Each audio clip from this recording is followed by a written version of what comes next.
الحمد لله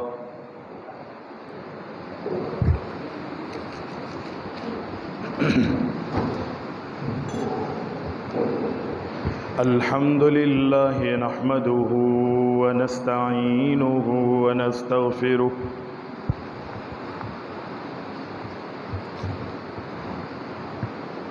ونؤمن به ونتوكل عليه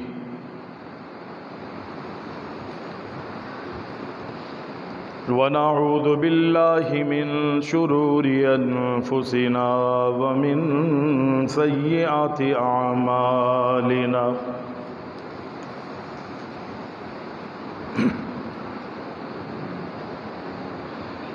من يهده الله فلا مضل له ومن يضلله فلا هادي له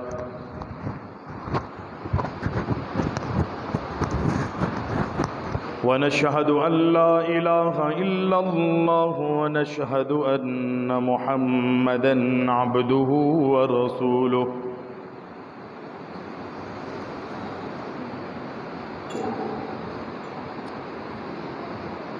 أما بعد فإن خير الحديث كتاب الله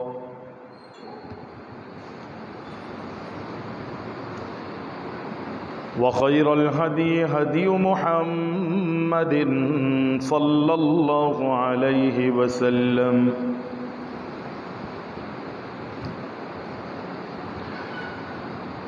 وشر الأمور محدثاتها وكل محدثة بدعة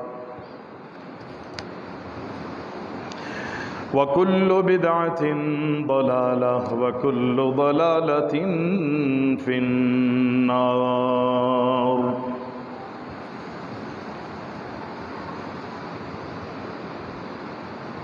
اللهم صل على محمد وعلى آل محمد كما صليت على إبراهيم وعلى آل إبراهيم إنك حميد مجيد اللهم بارك على محمد وعلى آل محمد كما باركت على إبراهيم وعلى آل إبراهيم إنك حميد مجيد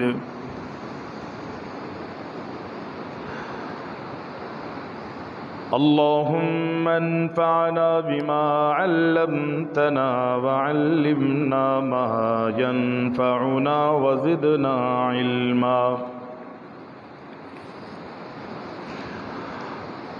سبحانك لا علم لنا إلا ما علمتنا إنك أنت العليم الحكيم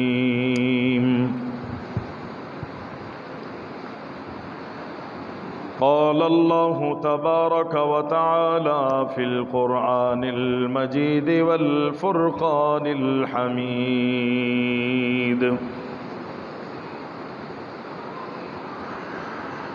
فأعوذ بالله السميع العليم من الشيطان الرجيم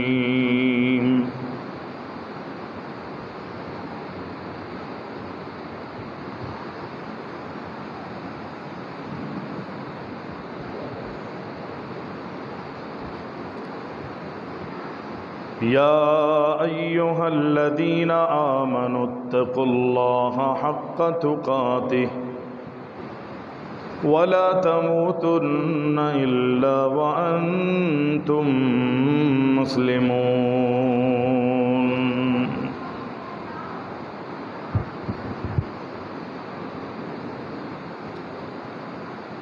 تمام تعریفیں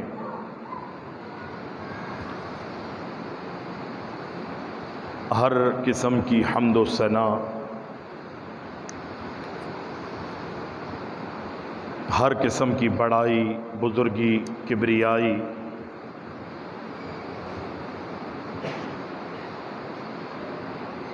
اللہ رب العالمین احکم الحاکمین وحدہ لا شریک کے لیے لائق اور زیبا ہیں۔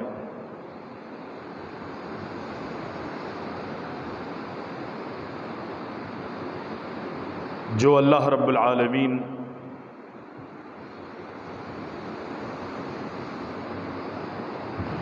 ہمیشہ سے ہے اور ہمیشہ رہنے والی ذات ہے،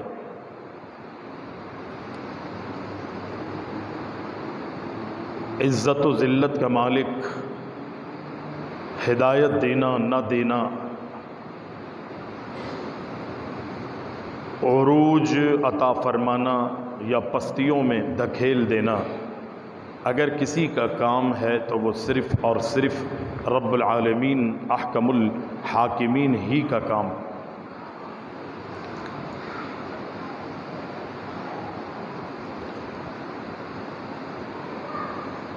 صلاۃ و سلام ہوں، درود و سلام ہوں ہمارے پیارے نبی اکرم الاولین والآخرین، شافع المذنبین جناب محمد الرسول اللہ صلی اللہ علیہ وسلم کی ذات گرامی پر۔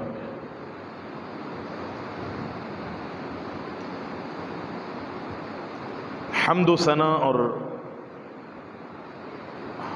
درود السلام کے بعد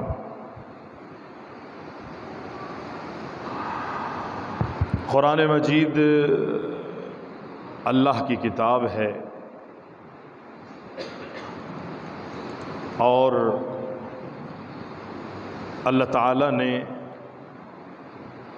مسلمانوں کے لیے ہی نہیں بلکہ تمام انسانوں کے لیے اس کتاب کو کتاب ہدایت بنایا ہے۔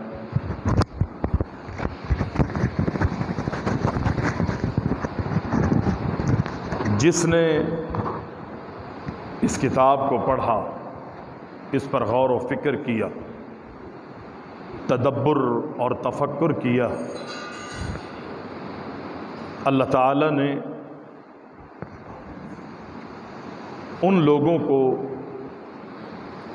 دنیا اور آخرت کی کامیابیوں سے ہمکنار کر دیا۔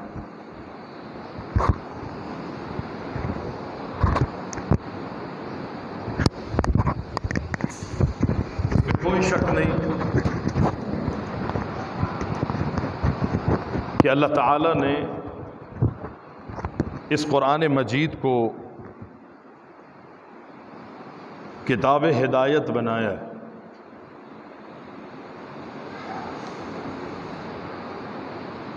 پیارے پیغمبر علیہ السلام پر اس کتاب قرآن مجید کو جب رب العزت نے نازل کیا،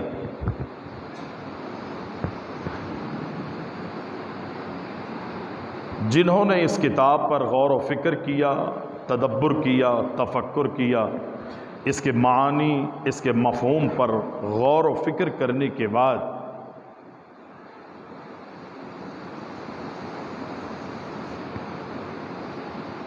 اپنے عقیدوں کی اصلاح کی اور اس کتاب کے مطابق اپنی عملی زندگی گزارنے کی کوشش کی، اللہ تعالیٰ نے بڑی بڑی کامیابیوں سے انہیں ہمکنار کیا دنیا میں۔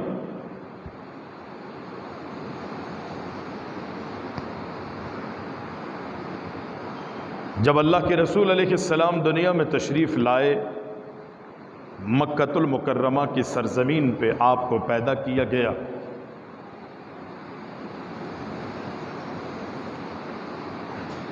شرک،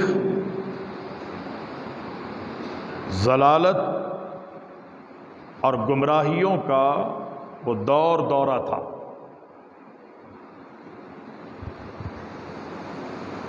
ظلم اور زیادتیاں انتہا پر تھی۔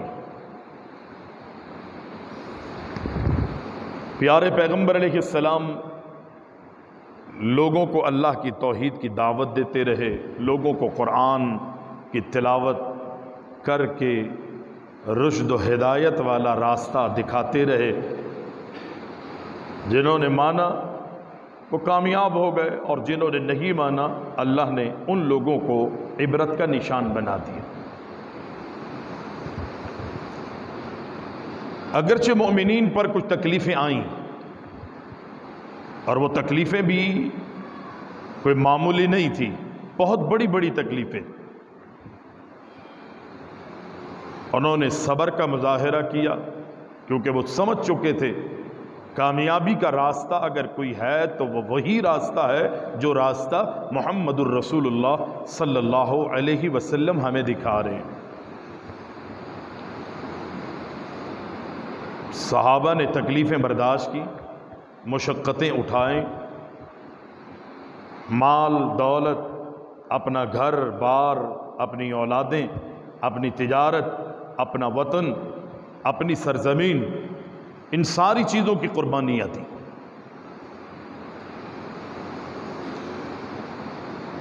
پھر ان کی قربانیوں کا نتیجہ ان کی زندگیوں میں ہی سامنے آیا۔ صحابہ کی زندگیوں میں ان کی قربانیوں کا نتیجہ سامنے آیا، اگرچہ کچھ صحابہ شہید بھی ہوئے، اللہ نے انہیں اتنا بہترین نتیجہ عطا فرمایا جنت کی صورت میں کہ جس کا کوئی بدل نہیں ہے، لیکن بہت بڑی تعداد صحابہ کی ایسی تھی کہ جن کی زندگیوں میں اللہ نے دنیا میں ہی ان کو ثمر اور نتیجہ دیا۔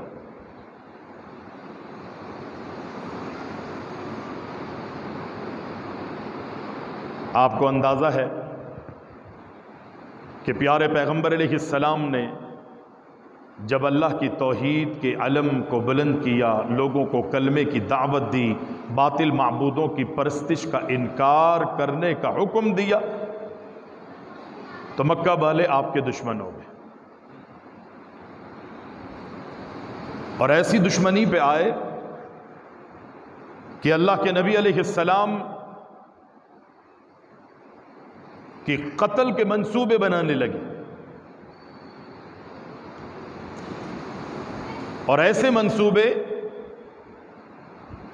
کہ جس میں اللہ کے نبی علیہ السلام کے بچنے کے کوئی چانس تھے ہی نہیں۔ لیکن کہتے ہیں نا، مارنے والے سے جلانے والا، جلانے والے کا مقصد مارنے والے سے زندگی بخشنے والا بڑا ہے، بہتر ہے۔ وہ کون ہے؟ وہ اللہ۔ کتنے واقعے ہیں، ہر واقعے کی تفصیل میں جائیں گے تو بڑا وقت چاہیے۔ پیارے پیغمبر علیہ السلام کو حکم ملا کہ اللہ کے نبی، اے میرے محبوب، آپ مکہ کی سرزمین چھوڑ کے مدینہ کی طرف روانہ ہو جا۔ نبی علیہ السلام چلے گئے، آپ تشریف لے گئے۔ جس دن آپ روانہ ہوئے، جس رات آپ روانہ ہوئے، وہ بھی آپ نے سنا ہوگا کہ کفار نے مکہ میں جتنے بھی قبیلے تھے ان میں سے ایک ایک فرد کہ یہ ذمہ داری لگائی گئی کہ نبی مکرم علیہ السلام اپنے گھر میں ہوں گے، اور ہر فرد اپنی تلوار کو معاذ اللہ ثم معاذ اللہ نبی مکرم کے خون سے رنگے گا، ہر فرد۔ اور یہ پلان اس لیے کیا تھا، اور شیطان اس میں شامل تھا۔ قرآن میں اللہ تعالی نے کچھ اس کا اشارہ کیا ہے کہ وَإِذْ يَمْكُرُ بِكَ الَّذِينَ كَفَرُوا لِيَثْبُتُوكَ أَوْ يَقْتُلُوكَ أَوْ يَخْرُجُوكَ وَيَمْكُرُونَ وَيَمْكُرُ اللَّهُ وَاللَّهُ خَيْرُ الْمَاكِرِينَ۔ وہ پلان کر رہے تھے کہ اللہ کے نبی علیہ السلام کو کس طرح ان سے چھٹکارا حاصل کیا جائے۔ کسی نے کچھ کہا، کسی نے کچھ کہا، کسی نے کہا کہ جی اس کو بے گھر کر دیا جائے، یہاں سے معاذ اللہ بھاگنے پر مجبور کر دیا جائے۔ کسی نے کہا کہ کسی اونٹ پر سوار کر کے رسیوں سے باندھ کے اونٹ پہ سوار کر کے اونٹ کو دوڑا دیا جائے، اونٹ دوڑتا جائے گا دوڑتا جائے گا دوڑتا جائے گا، کسی ایسے مقام پر پہنچے گا کہ جہاں پر اس کو کوئی جاننے والا نہیں، بچ گیا تو اتنا دور نکل چکے ہوں گے یہ کہ واپسی کا راستہ نہیں ہوگا، ورنہ جو ہوا سو ہوا۔ شیطان انسانی شکل میں اس میٹنگ میں آیا تھا اور آ کر اس نے کہا کہ اگر یہ محمد علیہ السلام بچ گئے، اس کی زبان میں تاثیر ہے،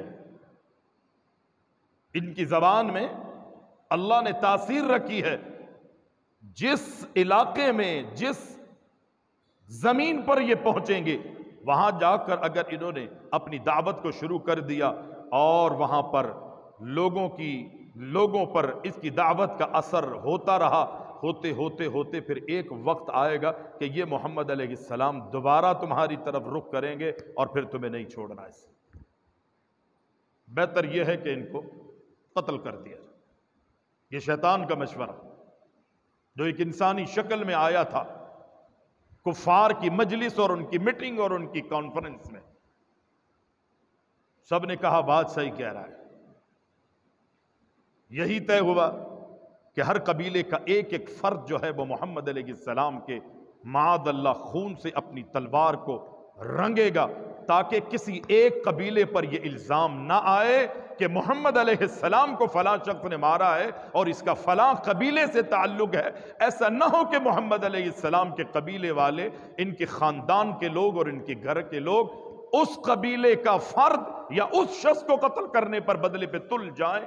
جب ہر فرد کی تلوار اللہ کے نبی علیہ السلام کے خون سے رنگی ہوئی ہوگی تو بدلہ کس کس سے لینے کے لیے وہ آئیں گے؟ ہر شخص قاتل ہوگا اور اللہ کے رسول علیہ السلام دنیا سے جا چکے ہوں گے۔ لیکن اللہ کے نبی علیہ السلام کو کتنے خوبصورت انداز میں محمد الرسول اللہ صلی اللہ علیہ وسلم کو اللہ نے وہاں سے اللہ اکبر روانہ فرمایا اور اللہ کے نبی علیہ السلام مدینہ کے راستے پر رواں دواں ہو گئے۔ تکلیفیں آئیں، بڑی تکلیفیں آئیں، بڑے واقعات ہیں۔ اللہ کے نبی علیہ السلام کائنات کے امام مدینہ میں پہنچے، جو مکہ کی تکلیفیں ہیں، جو مکہ المکرمہ میں اذیتیں اللہ کے رسول کو دی گئیں، صحابہ اکرام کو قتل کیا گیا، صحابہ اکرام ہی نہیں بلکہ عورتوں اور صحابیات پر بھی طرح طرح کی اذیتیں اور تکلیفوں کے پہاڑ توڑے گئے۔ یہ ساری چیزیں اللہ کے رسول علیہ السلام اور اللہ کے رسول کے صحابہ کے ساتھ تھی۔ پیارے پیغمبر علیہ السلام مدینہ پہنچے۔ جب اللہ کے رسول کائنات کے امام محمد الرسول اللہ صلی اللہ علیہ وسلم مدینہ پہنچتے ہیں، مختصر یہ کہ مدینہ کو اس وقت یثرب کہا جاتا تھا۔ کیا کہتے تھے؟ یثرب۔ نبی علیہ السلام مدینہ میں تشریف لائے، اور یہ بھی بتاتا چلوں کہ جب اللہ کے رسول علیہ السلام مدینہ میں آئے تو اس مدینہ کو مدینۃ الرسول کہا جانے لگا۔ رسول کا شہر، مدینہ کہتے ہیں شہر، یہ رسول کا شہر ہے، یہ نبی کا شہر ہے، مدینہ کہا جانے لگا۔ اور پھر ایک نام رب العزت نے اس مدینہ کو دیا۔ رب نے مدینہ کا نام ان اللہ سمی المدینہ طابہ، رب العالمین نے آسمانوں سے اس مدینہ کو ایک نام دیا ہے جو آج ہم کہتے ہیں نا طیبہ، طیبہ، یہ اللہ نے نام رکھا ہے، پاکیزہ۔ نبی علیہ السلام نے مدینہ پہنچ کے دعا کی تھی اللہ سے، یا الہ العالمین، ایک دعا میرے بابا ابراہیم نے مکہ المکرمہ کے لیے دعا کی تھی، تو نے مکہ کے حق میں میرے بابا ابراہیم کی دعا کو قبول کیا تھا۔ اللہ تو نے روزی، رزق اور دنیا کی ایک ایک نعمت سے مکہ کی سرزمین کو مالا مال کیا، دنیا کی فراوانیاں رب العزت نے مکہ کو عطا کی تھی، یہ میرے بابا کی دعا تھی جس کو تو نے قبول کیا تھا۔ اللہ میرے بابا نے ابراہیم نے مکہ کے لیے دعا کی تھی، الہ العالمین میں تجھ سے وہی ساری دعائیں مدینہ کے لیے کرتا ہوں، مدینہ کے لیے میں تجھ سے دعا کرتا ہوں۔ اللہ نے قبول کی۔ دنیا میں، دنیا کے کسی کونے پہ کوئی بھی نعمت زمین اگاتی ہے یا آسمان سے زمین پر آتی ہے، اللہ اکبر، وہ دنیا کے کونے کونے سے سمٹ کر اللہ کے نبی علیہ السلام کی دعا کے ثمرات کے نتیجے میں دنیا کے کونے کونے سے نمٹ کر وہ نعمت جو ہے ابراہیم کی دعا کا اثر مکہ میں جاتا ہے اور حضرت محمد علیہ السلام کی دعا کا اثر مدینہ میں پہنچتا ہے۔ آپ جائیے بازاروں میں، وہاں دنیا کے کونے کونے سے آئی ہوئی اور بننے والی چیزیں آپ کو مکہ اور مدینہ میں ملیں۔ یہ کہاں کا ہے؟ کہا یہ پاکستان کا ہے۔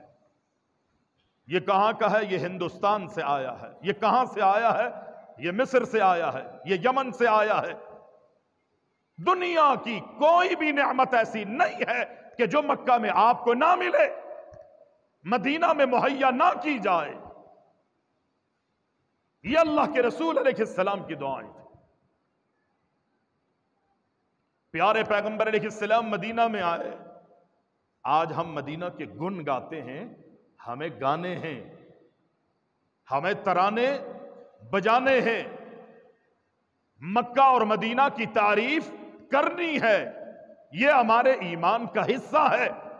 اللہ نے وہ پاکیزہ سرزمین بنائی ہے مکہ المکرمہ کو، اور اس کے ساتھ اگر کسی کو حرم قرار دیا ہے تو وہ مدینہ منورہ کو رب العزت نے حرم، عزت والا، اللہ اکبر، عزت والا، اکرام والا، اگر کسی سرزمین کو مکہ کے ساتھ اللہ نے بنایا ہے تو وہ مدینہ کی سرزمین ہے۔ اسی لیے حرمین کہا جاتا ہے، دو عزتوں والی جگہیں۔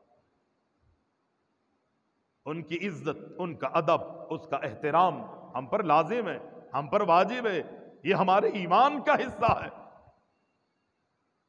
پیارے پیغمبر علیہ السلام کا تعلق دونوں جگہوں سے ہے، دونوں مقام سے۔ مکہ کی سرزمین سے بھی اللہ کے رسول کا بڑا گہرا تعلق اس لیے ہے کہ اللہ کے رسول مکہ کی سرزمین پر پیدا ہوئے ہیں، اور مدینہ سے اتنا گہرا اللہ کے رسول کا تعلق ہے کہ اللہ اکبر، آپ کی روح اگر قبض کی گئی ہے تو وہ مدینہ کی سرزمین پر روح قبض کی گئی ہے۔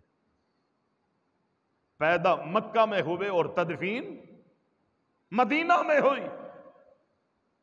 پیارے محبوب کا بڑا گہرا تعلق ہے، دونوں زمینوں سے اللہ کے رسول کو محبت ہے۔ اللہ کے رسول جب مکہ چھوڑ کے جا رہے تھے، اللہ کے رسول بار بار پیچھے مڑ کے دیکھتے ہیں اور یہ فرماتے ہیں، اے مکہ کی سرزمین، میں تجھ سے محبت کرتا ہوں، مجھے تجھ سے پیار ہے، مجھے تجھ سے عقیدت ہے۔ اگر اہل مکہ مجھے تجھے چھوڑنے پر مجبور نہ کرتے تو میں تجھے کبھی چھوڑ کے نہ جاتا، میں نہ جاتا۔ اتنا پیار۔ اور جب اللہ کے رسول علیہ السلام فتح مکہ والے دن آئے تو اہل مکہ کی یہ خواہش تھی، تمنا تھی، یہ آراء تھی، یہ امیدیں تھی کہ اللہ کے رسول کو اللہ نے فتح سے ہمکنار کر دیا ہے، اللہ کے رسول اب مدینہ نہیں جائیں گے پلٹ کے۔ لیکن اللہ کے رسول علیہ السلام نے فرمایا کہ اے میرے صحابہ، اے مکہ والو، مجھے تم سے بڑا پیار ہے، لیکن کچھ نہیں بلکہ بڑے احسانات ہیں اہل مدینہ کے۔ اللہ اکبر، اللہ اکبر۔ نبی علیہ السلام مکہ کی سرزمین سے ہجرت کر کے گئے تھے، اگرچہ فتح سے ہمکنار رب العزت نے کر دیا گیا، لیکن اللہ کے رسول علیہ السلام نے اگر اپنی موت کو پسند کیا کسی سرزمین پر تو وہ مدینہ منورہ کی سرزمین ہے۔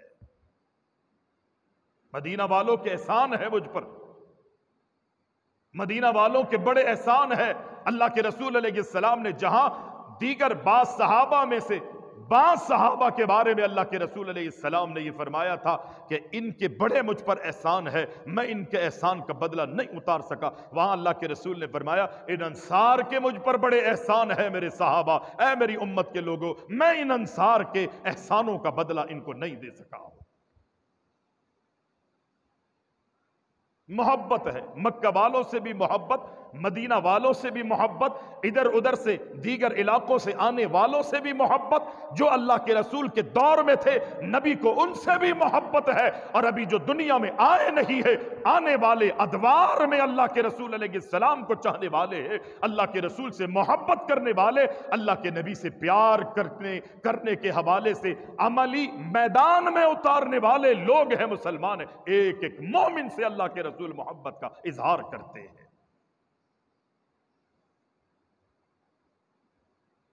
پیارے پیغمبر علیہ السلام مدینہ میں آئے، مدینہ میں پہنچ کر اللہ کے رسول نے کیا کیا؟ موازنہ کریں، ہم نے بھی اس پاکستان کو حاصل کیا ہے اور اس کی بنیاد بھی یہی بتائی جاتی ہے کہ لا الہ الا اللہ۔ کسی ایک طبقے نے قربانیاں نہیں دی، سب نے قربانیاں دی ہے۔ امیروں نے بھی قربانیاں دی ہیں، غریبوں نے بھی قربانیاں دی ہے، گوروں نے بھی قربانیاں دی ہیں، کالوں نے بھی قربانیاں دی ہے، مالداروں نے بھی قربانیاں دی ہیں، غلاموں نے بھی قربانیاں دی ہے، فوج نے بھی دی ہے، رینجرز نے بھی دی ہے، پولیس نے بھی دی ہے، جتنے طبقے تھے ہر ایک طبقے کا اپنا اپنا کردار ہے۔ اللہ اکبر، لوگوں نے اپنی عزتوں اور عصمتوں کی پرواہ کیے بغیر اس ملک اس خطے کو حاصل کیا ہے، اور زبان پر لوگوں کے یہی تھا کہ ہم لا الہ الا اللہ کی بنیاد پہ اس خطے کو حاصل کر رہے۔ نبی نے بھی ہجرت اسی لیے کی تھی۔ مدینہ میں جو آئے، مکہ میں کیا بیت اللہ نہیں تھا؟ غیر اللہ کی پرستش ہو رہی تھی، کفار مکہ وہ کثیر تعداد میں تھے، اللہ کے رسول علیہ السلام پر ایمان لانے والوں کا گھیرا تنگ کر دیا جاتا تھا، اذیتیں اور تکلیفیں دی جاتی تھی۔ اللہ اکبر، یہاں تک کہ صحابیہ کی شرمگاہ پہ نیزہ داخل کر کے اسے داخل کرنے سے پہلے یہ کہا جاتا ہے اگر تو اسلام اور دین سے منحرف ہو جائے، چھوڑ دے محمد اور اللہ کے محمد الرسول اللہ صلی اللہ علیہ وسلم جس معبود کی دعوت دیتے اس اللہ کی توحید کو، عبادت کو چھوڑ دے تو ہم تجھے آزاد کر دیں گے۔ اس نے کہا نہیں، ایسے کیسے ہو سکتا ہے؟ ایسے کیسے ہو سکتا ہے؟ میں اللہ کو چھوڑ دوں؟ میں محمد الرسول اللہ صلی اللہ علیہ وسلم کو چھوڑ دوں؟ ایسا نہیں ہو سکتا۔ جان دے دی، پرواہ نہیں کی۔ اللہ اکبر، بہت بڑی تعداد ہے صحابہ کی جنہوں نے اپنی جان کے نذرانے دیے، اپنے مالوں کے نذرانے دیے، اپنی تجارت اور بزنس اور کاروبار کے نذرانے دیے ہیں۔ کتنی بڑی تعداد ہے صحابہ اکرام رضوان اللہ علیہم اجمعین جنہوں نے اپنی سرزمین اور اپنے وطن کی قربانیاں دی۔ اب مدینہ میں پہنچ کے اللہ کے رسول نے کیا کیا؟ وہی پرانی باتیں ہیں، ایمان کے تجدید کے لیے اسے دہرایا جا رہا ہے۔ مدینہ پہنچنے سے قبل قبا مقام پر، بارڈر پر اللہ کے رسول علیہ السلام نے قیام کیا، رکے۔ اللہ کے رسول کائنات کے امام نے سب سے پہلے مسجد قبا کی بنیاد رکھی۔ کس کی بنیاد رکھی؟ مسجد کی بنیاد۔ یہاں پر تو کیفیت اور کنڈیشن یہ ہوتی ہے نا، ایوانوں پر نظر ہوتی ہے، اداروں پر نظر ہوتی ہے، دفاتر پر نظر ہوتی ہے۔ ہماری نیت ہی ایوان ہے، ہماری نیت ہی دفاتر ہے، ہماری نیتوں کے اندر کھوٹ ہے، اسمبلیاں ہے، ان پہ قبضے کیے جائیں۔ اللہ اکبر، نبی مکرم علیہ السلام نے مدینہ پہنچ کے سب سے پہلا کام اگر کوئی کیا ہے تو مسجد کی بنیاد رکھتے ہوئے اللہ کے نبی کائنات کے امام نے وہاں نمازیں پڑھی ہی نہیں ہے بلکہ اللہ اکبر ایمان والوں کو نمازیں پڑھائی ہے۔ کیوں نہ محنتیں رنگ لائیں گے، کیوں نہ نتیجے ملیں گے؟ پیارے پیغمبر علیہ السلام نے مسجد قباء کی بنیاد رکھی۔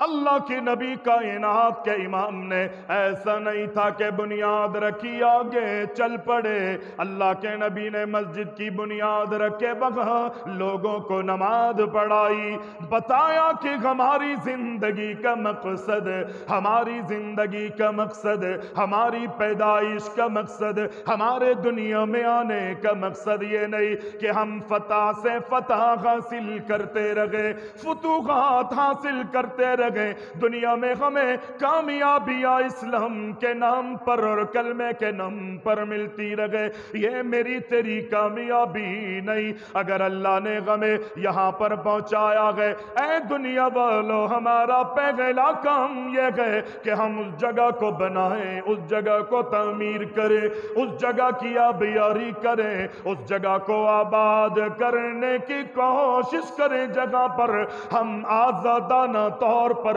اپنے ماتھے کو اللہ کے سامنے جھکا سکے۔ مکہ میں لوگوں نے ہمیں عبادت کرنے سے روکا، بیت اللہ کے دروازے ہمارے لیے بند کر دیے گئے۔ اللہ کے نبی کائنات کے امام فرماتے ہیں جعلت لی الارض مسجدا وطہورا، پچھلی امتوں میں ایک ہی عبادت کی جگہ ہوتی تھی، علاقے والے بھی اسی جگہ پر پڑھتے تھے، مسافر بھی واپس آنے کے بعد اسی مقام پر اللہ اکبر اللہ کی عبادت کیا کرتے تھے۔ لیکن اللہ کے نبی فرماتے ہیں اللہ نے میری خصوصیات رکھی ہے، میری امت کو بھی وہ خصوصیتیں عطا کی گئے، پوری مسجد کو میں یا میری امت کے افراد جو ہے دنیا کے کسی خطے پر ہو، کونے پر ہو، خشکی میں ہو، تری پر ہو، سمندروں پہ ہو یا پہاڑوں میں، جنگلات میں، صحرا میں ہو، رب العالمین نے پوری سرزمین کو پاکیزہ بناتے ہوئے حکم کیا کہ جہاں سجدہ کرنا چاہو تمہیں اجازت ہے، تمہیں اجازت ہے، جہاں بھی سجدہ کرنا چاہتے ہو رب نے تمہیں اجازت دی ہے۔ اللہ اکبر۔ ہاں، بیت الخلا میں اور اونٹ کے باڑوں میں اور راستوں میں اللہ کے رسول علیہ السلام نے نماز پڑھنے سے منع کیا ہے، وگرنہ جہاں کہیں بھی ہو نماز کا وقت ہو جائے، اللہ کے نبی علیہ السلام فرماتے ہیں اللہ کے حکم کی تعمیل و تکمیل کرتے ہوئے اللہ اکبر تم اللہ کی عبادت میں آ جاؤ، نمازوں کی پابندی تم نے کر لی ہے۔ سب سے پہلا اللہ کے رسول کائنات کے امام نے جو قدم اٹھایا ہے وہ مسجد کی بنیاد رکھ کے اللہ کے رسول نے نماز پڑھی بھی ہے، نماز لوگوں کو پڑھائی ہے اور حکم دیا ہے۔ وہ مسجد جو اللہ کے رسول نے بنیاد رکھی تھی، جہاں اللہ کے رسول نے امامتیں کروائی تھے، خدا کی قسم اس دور سے آج بھی دیکھ لے، اللہ اکبر، مسجد قباء آج بھی قائم ہے، اور وہاں پر 2 رکعت نماز پڑھنے والوں کا رب العزت نے اتنا اجر رکھا ہے کہ اللہ 2 رکعت نماز، نفلی نماز پڑھنے والے کو عمرے کا اجر عطا فرماتا ہے۔ یہ پہلی مسجد ہے۔ چلو مسجد بن گئی، ہمارا کام ہو گیا، اب کوئی اور کام کی اللہ کے رسول علیہ السلام مدینہ میں داخل ہوئے۔ اللہ کے رسول علیہ السلام نے 2 یتیموں بچوں کی ایک زمین تھی، اس کو پرچیز کیا، اسے خریدا، اور پھر اللہ کے رسول علیہ السلام نے فرمایا کہ یہ میری مسجد ہے۔ اللہ اکبر، اللہ کے رسول کائنات کے امام نے اس کی تعمیر کا سلسلہ شروع کیا، مہم چلائی، اور اللہ کے رسول علیہ السلام نے مسجد نبوی کو تعمیر۔ آج بھی مسجد نبوی موجود ہے، آج بھی مسجد نبوی موجود۔ اخلاص کی بنیاد پر جن کی بنیادیں رکھی جائیں نا، ان کی بنیادوں اور ان کی دیواروں کو کوئی ہلا نہیں سکتا۔ جس کی بنیادیں اخلاص پر ہو، للہیت پر ہو، ان کی بنیادوں اور ان کی دیواروں کو کوئی ہلانے کی جرت نہیں کر سکتا۔ مسجد قباء بھی ہے، مسجد نبوی بھی ہے، بیت اللہ بھی ہے، بیت اللہ بھی ہے۔ پیارے پیغمبر علیہ السلام نے مسجد نبوی کی بنیاد رکھی، مسجد نبوی کا قیام کیا۔ اللہ اکبر، اللہ کے رسول علیہ السلام نے دینی تعلیم اور تعلم کے سلسلے وہاں پر جاری کیے۔ اسی مسجد کے صحن میں صفہ، اللہ اکبر، ایک چبوترا تھا، اللہ کے نبی علیہ السلام نے وہاں مدرسے کا قیام کیا۔ اللہ کے محبوب نے نئے آنے والے صحابہ کو وہاں پر دین سکھایا، سمجھایا۔ انصار صحابہ کی ذمہ داریاں اور ڈیوٹیاں لگائیں کہ جن کو قرآن آتا ہے، جن کو دین آتا ہے، کہ جن کو میری حدیثوں سے کوئی باتیں مل چکی ہے، اللہ اکبر، وہ نئے آنے والے مسلمانوں کو یہاں پر قرآن سکھائیں گے، دین سکھائیں گے۔ یہ ترتیب کائنات کے امام نے بنا۔ اللہ نے عزتیں عطا فرمائی، اللہ نے مقام عطا فرمایا۔ رفعت عطا فرما۔ پھر اللہ کے رسول علیہ السلام کو اللہ نے خواب دکھایا، خواب میں یہ دکھایا کہ اللہ کے رسول علیہ السلام اللہ کے گھر کا طواف کر رہے ہیں، نبی علیہ السلام عمرے کی نیت سے تشریف لے۔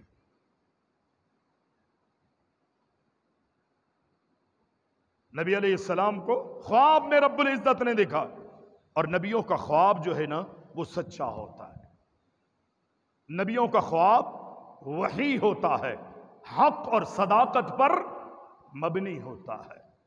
نبی علیہ السلام کو خواب دکھایا گیا، اللہ کے رسول کو یقین ہو گیا کہ جس سرزمین سے ہمیں نکالا گیا تھا اللہ نے مجھے یہ بشارت دی ہے، اللہ نے مجھے آسمانوں سے اللہ اکبر یہ بتایا ہے کہ اب وہ وقت آنے والا ہے، اے محمد علیہ السلام جس سرزمین سے آپ کو نکالا گیا تھا ہم دوبارہ آپ کو وہاں لے جائیں گے۔ آیا وقت، نبی نے اعلان کر دیا چلو، اللہ نے بشارت دے دی، لیکن وہ وقت ابھی نہیں تھا، کچھ وقت رک کے تھا۔ صلح حدیبیہ ہوئی، فتح خیبر، فتح مکہ، یہ سلسلے سارے آگے آتے رہے، اور ایک وقت آیا کہ اللہ کے رسول علیہ السلام کو اللہ نے فتح سے ہمکنار کیا۔ مدینہ سے قافلہ روانہ ہوا، کتنے صحابہ تھے؟ 10,000 صحابہ۔ اور جب اللہ کے رسول مکہ سے مدینہ جا رہے تھے اتنے کمزور تھے اللہ کے رسول علیہ السلام اور آپ کے صحابہ کہ پیغمبر علیہ السلام کو راستے میں غار میں پناہ لینی پڑی تھی۔ اور اب وہ وقت آ گیا ہے، ان کے اخلاص کے نتیجے میں، ان کے تقوی کے نتیجے میں، اللہ سے رابطے کے نتیجے میں، اللہ کا کہنا ماننے کے نتیجے میں وہ وقت آیا ہے۔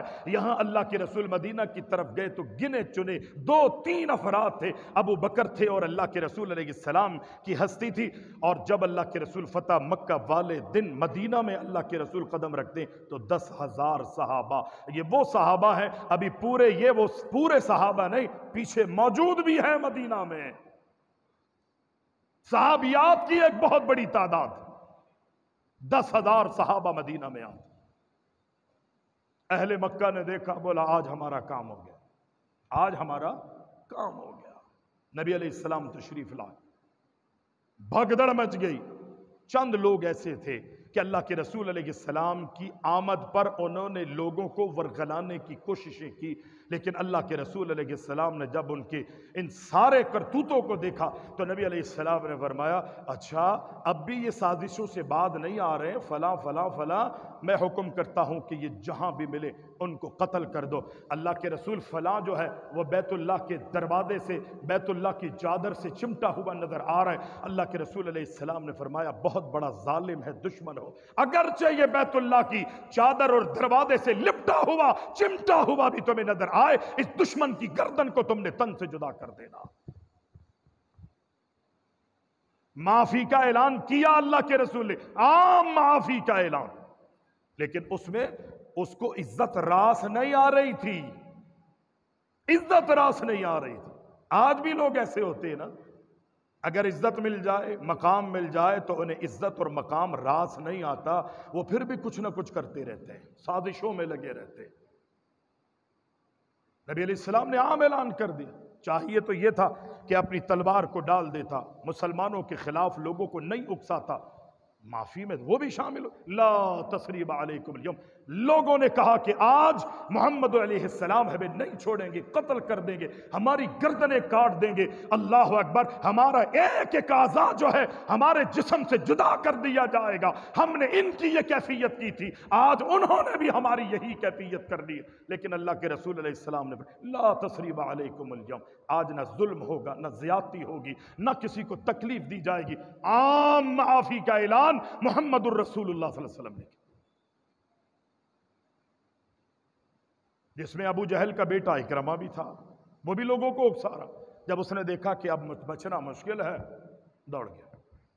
بیوی مسلمان ہو گئی، بیوی مسلمان اللہ کے رسول کی خدمت میں آئی، اللہ کے رسول اکرمہ کے بارے میں آپ نے قتل کرنے کا حکم دیا ہے، مجھے امید ہے کہ وہ دین کو قبول کرے گا، آپ کی نبوت کو مانے گا، اللہ کی توحید کو تسلیم کرے گا۔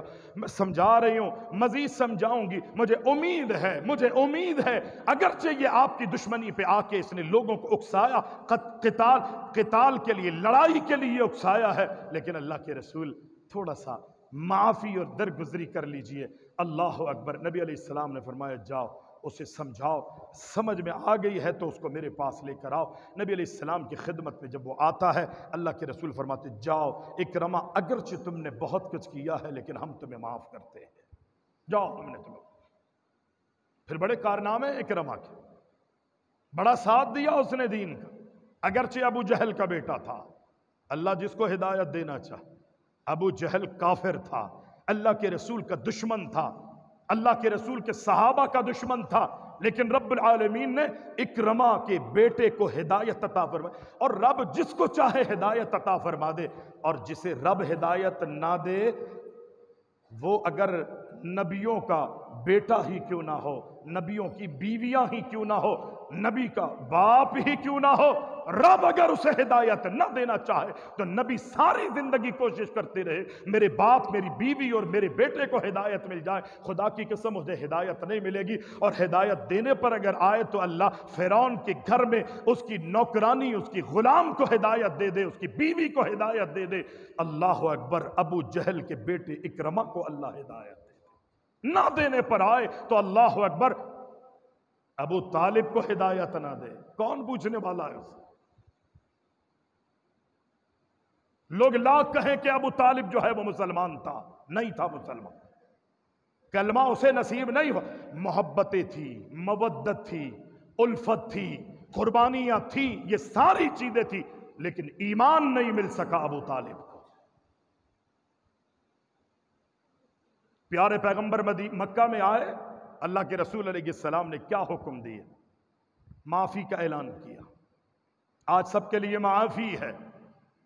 اور پھر اللہ کے رسول علیہ السلام نے فرمایا بلال کو، دیگر صحابہ کو، علی کو اور دیگر صحابہ کو اللہ کے رسول نے کچھ ترتیبیں بنائی، کچھ کمیٹیاں تشکیل دی، کچھ صحابہ اکرام کی ذمہ داریاں لگائی۔ اس کے اندر عظیم ترین ذمہ داری اللہ کے رسول علیہ السلام نے صحابہ کو یہ دی، جیسے ہی اللہ کے رسول حرم میں داخل ہوئے، مطاف میں داخل ہوتے ہوئے بیت اللہ کے دروازے سے اللہ کے رسول علیہ السلام بیت اللہ میں داخل ہوئے تو اللہ کے رسول علیہ السلام نے جو بیت اللہ کی 4 دیواری میں بت رکھے ہوئے تھے، اللہ کے رسول کے ہاتھ میں چھڑی تھی، آپ کے ہاتھ میں تلوار تھی، اللہ کو چھوڑ کر غیروں کی جو پرستش کی جا رہی تھی، اللہ کے رسول علیہ السلام نے سب سے پہلے ان بتوں کو زمین پہ گرایا، سب سے پہلے بتوں کو زمین پہ